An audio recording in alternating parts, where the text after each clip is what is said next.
Hey, happy Wednesday, Vineyard. I hope your week has been rolling along well. Now, typically, I would begin with an observation about the weather, but my wife has informed me that these observations have grown stale, and I need a new way to begin our update. So here goes. Do you know what you call a cow that has just given birth? No? Decaffeinated. Oh my goodness, that is funny. I love those jokes. And also, man, that's also proof of the presence of evil in our lives. Is decaffeinated coffee is something good that's been corrupted. So we're gonna have to see that if after a dad joke and a comment on spiritual warfare, will my pithy weather observations return next week? Stay tuned. Now, down to business. We're in the midst of small group signups, so if you haven't checked out the lineup, click on the link down below and see what might be a fit for this fall. Signups go through September with groups that will kick off in October, so we're getting down to it. Now, also, this Sunday after church, we're going to have a workshop on lament. This is designed to help us with processing the things that we endure.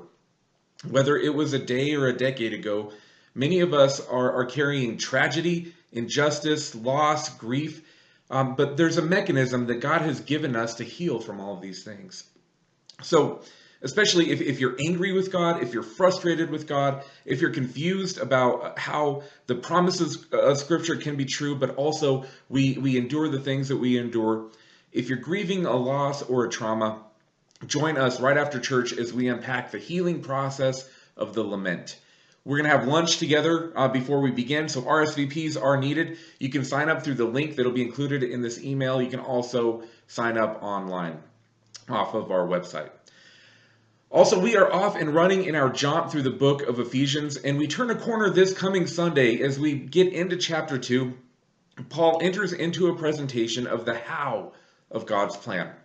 Now, so far we've seen in chapter 1 glimpses of the what and the why of God's plan, but in the next two chapters, chapters 2 and 3, Paul presents the how.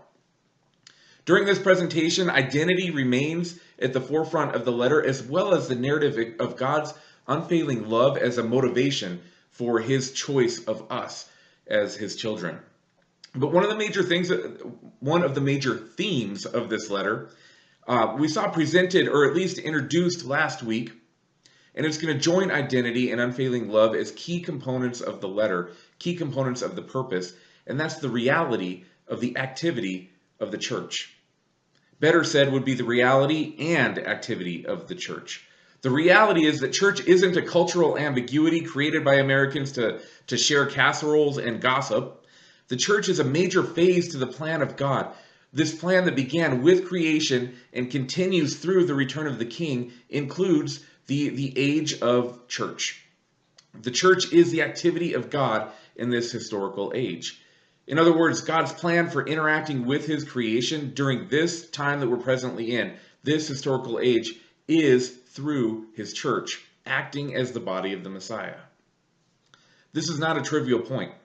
The church cannot be trivial. It cannot be a trivial part of any community. So for the church to play a role in community, though, it has to play a role for us. Jesus said that the world would know us. The world would know that we are different.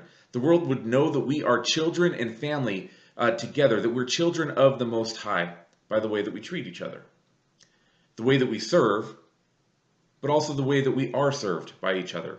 And this brings me to my point for this week.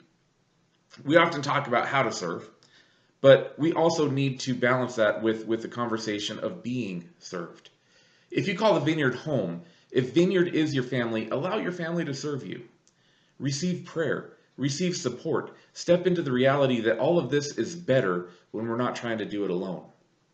We are the church when we're pressing into the presence of our family and letting the family join us on the journey.